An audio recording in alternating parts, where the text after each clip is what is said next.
back to this new video, new topic of the second chapter, periodic classification of elements. Start करेंगे और एक बहुत ही ज़्यादा interesting और इजी टॉपिक के साथ जो रिलेट करता है हमारे प्रीवियस वीडियो के टॉपिक से, which was electronic configuration, right. Let me tell you कि जितना इलेक्ट्रॉनिक कॉन्फ़िगरेशन हमने लिखा है और जितने एलिमेंट्स मैंने आपको लिखवाए, दैट इज फर्स्ट 1 to 20, वो ही आपके इस एकेडमिक ईयर के लिए इनफ है। आपको उतना ही याद करना है और फर्स्ट 20 एलिमेंट्स के इलेक्ट्रॉनिक कॉन्फ़िगरेशन याद रखना है, ठीक है। आपका एग्जाम में कोई क्वेश्चन नहीं छूटेगा, उसके बाहर आता नहीं है। आज हम पढ़ने वाले हैं ग्रुप्स और इलेक्ट्रॉनिक कॉन्फ़िगरेशन के बीच में क्या रिलेशन है और पीरियड और इलेक्ट्रॉनिक कॉन्फ़िगरेशन के बीच में क्या रिलेशन है, ठीक है। कैसे रिलेट करते हैं एक दूसरे से। उसके पहले मैं आपको एक टर्म, अब इसमें एक टर्म आने वाला है जिस टर्म के बारे में मैं आपको पहले ही बता दूं, वो है वैलेंस शेल। वैलेंस शेल बेटा, जब मैंने लास्ट लेक्चर में आपको एटम के स्ट्रक्चर के बारे में बता रहा था कि न्यूक्लियस होता है, फिर फर्स्ट शेल होगा, फिर सेकेंड शेल होगा, तो ऐसे करके जो भी जो लास्ट की जिस भी एटम के लिए जो भी उसका लास्ट शेल होगा, किसी भी एटम के लिए जो भी उसका लास्ट शेल होगा उसको आप बोलोगे वैलेंस शेल, ठीक है। वैलेंस शेल में जो इलेक्ट्रॉन्स प्रेजेंट होते हैं उसको आपको बोलना है valence electrons. Valence electrons. I hope you got this. आगे बढ़ो। एक ग्रुप की खास, पहले बात करेंगे ग्रुप्स की। ग्रुप की खास बात यह है, as we can read the first point, number of valence electrons in the same group is same. Number of valence electrons is same in a particular group. इसका मतलब जब आप ग्रुप 1 के बारे में बात करते हो, किसके बारे में? ग्रुप 1 के बारे में बात करते हो, तो ये ग्रुप 1 में जितने भी एलिमेंट्स आए, लिथियम आए, सोडियम आए, पोटेशियम आए, जितने भी एलिमेंट्स आ जाए, जब आप इनका इलेक्ट्रॉनिक कॉन्फ़िगरेशन लिखोगे, आप लिख कर देख सकते हो। लास्ट टाइम हमने लिखा था ना, लिथियम के लिए लिखा था 2,1, सोडियम के लिए लिखा था 2,8,1, पोटेशियम के लिए क्या लिखा था 2,8,8,1। खास बात यह है कि एक पर्टिकुलर ग्रुप के लिए हमेशा हमेशा वैलेंस इलेक्ट्रॉन्स सेम होंगे। वैलेंस इलेक्ट्रॉन्स सेम होंगे। और वैलेंस इलेक्ट्रॉन्स क्या होते हैं? जो वैलेंस शेल में प्रेजेंट होते हैं। वैलेंस शेल किसको बोलते हैं?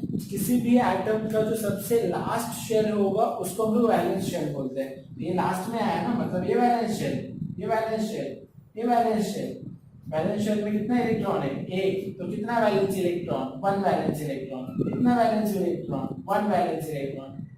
कितना वैलेंस इलेक्ट्रॉन? 1 valence electron. कहने का मेरा मतलब ये है कि पर्टिकुलर ग्रुप के लिए उसके वैलेंस इलेक्ट्रॉन्स हमेशा सेम होते हैं, हमेशा सेम होते हैं। जैसे कि ग्रुप 1 के लिए, ग्रुप 1 के जितने भी एलिमेंट्स का आप इलेक्ट्रॉनिक कॉन्फ़िगरेशन लिखोगे, उनका वैलेंस इलेक्ट्रॉन हमेशा 1 ही रहेगा। और ये कैरेक्टरिस्टिक होता है पर्टिकुलर एलिमेंट का, कैरेक्टरिस्टिक होता है। मतलब ऐसा कोई बीच में अलग से एलिमेंट नहीं आ जाएगा जिसमें लास्ट में आपको वैलेंस इलेक्ट्रॉन 2 मिलेगा। हमेशा ऐसे ही एलिमेंट रहेंगे, ऐसे ही एलिमेंट है जिसके वैलेंस शेल में लास्ट में एक इलेक्ट्रॉन हो। सिमिलर मैनर में जब आप ग्रुप 2 एलिमेंट्स की बात करते हो तो उसमें बेरिलियम आता है, मैग्नीशियम आता है, कैल्शियम आता है। बेटा इसके लिए इलेक्ट्रॉनिक कॉन्फ़िगरेशन क्या लिखा था? 2,2।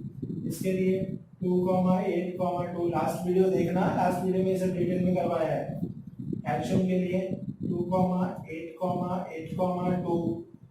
देखो फर्स्ट एलिमेंट के लिए भी वैलेंस इलेक्ट्रॉन 2, सेकेंड एलिमेंट के लिए भी वैलेंस इलेक्ट्रॉन 2, थर्ड एलिमेंट के लिए भी वैलेंस इलेक्ट्रॉन 2।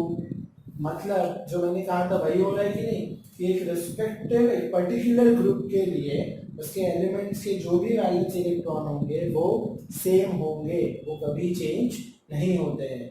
और एक चीज, अभी जैसे फर्स्ट ग्रुप का वैलेंस इलेक्ट्रॉन्स, फर्स्ट ग्रुप के एलिमेंट्स के लिए वैलेंस इलेक्ट्रॉन्स कितना? 1 है ना, तो वो फर्स्ट ग्रुप के लिए रहेगा। और दूसरे किसी ग्रुप के लिए आपको वैलेंस इलेक्ट्रॉन 1 नहीं मिलेगा। इसके लिए मैंने बोला वो कैरेक्टरिस्टिक है। ग्रुप 2 के लिए वैलेंस इलेक्ट्रॉन कितना है? 2। सिमिलर मैनर में जब आप हैलोजन फैमिली देखते हो, हैलोजन फैमिली मतलब जिसमें फ्लोरीन, क्लोरीन, ब्रोमीन, ऐसे एलिमेंट्स आते हैं। ठीक है, ये उनका नाम है, इसको हम लोग बोलते हैं ग्रुप 17। ये सब आते हैं ग्रुप 17 में। इन एलिमेंट्स के लिए जो वैलेंस इलेक्ट्रॉन है वो है 7। कैसे सर? चलो, 2 का तो लिख के देख सकते हैं। ब्रोमीन का आपको लिखने की जरूरत नहीं है, पर 2 का आपने हमने लिखा है लास्ट वीडियो में। क्लोरीन का एटॉमिक नंबर 9 होता है, तो 2,7। क्लोरीन का 17 होता है, 2,8,7। वैलेंस इलेक्ट्रॉन कितना है? 7 है ना। तो एक पर्टिकुलर ग्रुप के लिए, वैसे ही आपको ब्रोमीन का इलेक्ट्रॉनिक कॉन्फ़िगरेशन लिखने की जरूरत नहीं है। ब्रोमीन इसके फैमिली का मेंबर है ना। अगर मैं आपसे पूछूं ब्रोमीन का वैलेंस इलेक्ट्रॉन कितना है, आपको पता नहीं, बट आपका आंसर होना चाहिए क्या? 7। क्यों? क्योंकि ये इस ग्रुप का मेंबर है और इसके वैलेंस इलेक्ट्रॉन्स भी उतने ही होने चाहिए जितने बाकी के इसके ग्रुप के एलिमेंट्स के हैं।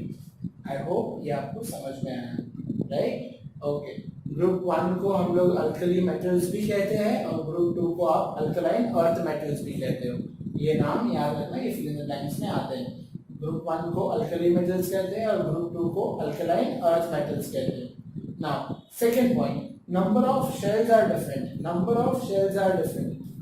बेटा यहाँ पे ध्यान से सुनना, मतलब जब आप लिथियम से सोडियम पे जाते हो, सोडियम से पोटेशियम पे जाते हो, तो जो न्यूक्लियस के बाजू में, जैसे कि लिथियम के लिए समझो, ये लिथियम के लिए, ठीक है, मैं आपको ड्रॉ करके बता रहा हूँ। ठीक है, ये लिथियम के लिए आप समझो, लिथियम से पोटेशियम पे आ गए, तो लिथियम में कितने शेल है? 2 है ना। तो पोटेशियम के लिए कितने हो जाएंगे? 3। मतलब आप जैसे ही ग्रुप में एक मेंबर नीचे खसकोगे, वैसे ही एक शेल और एक्स्ट्रा उसमें ऐड हो जाएगा। इसमें कितने शेल से? 2। इसमें कितने शेल है? 3। तो इसमें कितने बनेंगे? 4। देखो ना, 4 बने। इसमें 2 क्यों बन रहे? First shell, second shell. इसमें 3 क्यों बन रहे? First shell, second shell, third shell. इसमें 4 क्यों बन रहे? First shell, second shell, third shell and fourth shell. बन रहे कि नहीं? इसका मतलब ये है कि as we move down the group, the number of shells increases. The number of shells increases by 1 unit. ठीक है, 1। मतलब जैसे आप कंसिडर लिथियम से सोडियम पे जाओगे तो एक शेल बढ़ जाएगा, सोडियम से पोटेशियम पे जाओगे तो और एक शेल बढ़ जाएगा। ठीक है, आई होप ये आपको समझ में आया। ओके, अभी यहाँ पे देखते हैं पीरियड और इलेक्ट्रॉनिक कॉन्फ़िगरेशन में क्या रिलेशन होता है। Number of valence electrons of the elements in the period is different. बात करेंगे सेकंड पीरियड की। ये मैंने सेकंड पीरियड के एलिमेंट्स लिखे हैं। ठीक है, lithium and beryllium, boron, carbon, nitrogen and oxygen, and fluorine and neon. Okay, तो इसका जो इलेक्ट्रॉनिक कॉन्फ़िगरेशन हमने लिखा था बेटा, क्या लिखा था? 2,1। इसका क्या लिखा था? 2,2। इसका 2,3। इसका 2,4। लास्ट वीडियो देखना भाई, नहीं समझ रहे तो 2,5, 2,6, 2,7, 2,8। देखो इसका वैलेंस इलेक्ट्रॉन कितना है? 1। इसका वैलेंस इलेक्ट्रॉन 2। इसका वैलेंस इलेक्ट्रॉन 3। इसका वैलेंस इलेक्ट्रॉन 4। वैलेंस इलेक्ट्रॉन अलग है ना हर किसी के लिए। इसका मतलब जब आप एक पीरियड में एक एलिमेंट से दूसरे एलिमेंट पे जाओगे, तो हर एक एलिमेंट का जो वैलेंस इलेक्ट्रॉन होगा वो अलग अलग होगा, याद रखना। बट एक चीज सेम है। क्या सेम है? शेल्स सेम है। देखो यहाँ पे 2 शेल्स है, यहाँ पर भी 2 शेल्स है, यहाँ पर भी 2 शेल्स है, यहाँ पर भी 2 शेल्स है। एक पर्टिकुलर पीरियड में the number of shells are always same। एक चीज याद रखना, अभी मैं फिर से आपको रिवाइज करवा रहा हूँ। as we move top to bottom in a group, number of shells क्या होते जाते हैं? इंक्रीज होते जाते हैं।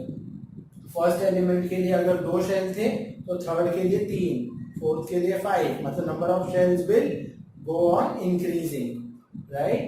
Okay, but as we move left to right in a period, as we move left to right in a period, number of shells ये same रहते हैं, नंबर ऑफ शेल्स ये सेम रहते हैं, उस सेम शेल में ही इलेक्ट्रॉन्स ऐड होते रहते हैं, ठीक है। तो यही पॉइंट ऑफ डिफरेंस था ग्रुप एंड इलेक्ट्रॉनिक कॉन्फ़िगरेशन के बीच में हमने रिलेशन देखा, और पीरियड एंड इलेक्ट्रॉनिक कॉन्फ़िगरेशन के बीच में हमने रिलेशन देखा। नेक्स्ट वीडियो में कुछ प्रॉपर्टीज है जो कैसे पीरियोडिक टेबल में वेरी करती है, वो हम पढ़ने वाले हैं। आई होप ये आपको समझ में आया होगा, ठीक है। और नेक्स्ट वीडियो में होपफुली हम लोग चैप्टर भी कंप्लीट करेंगे। So keep watching and thank you.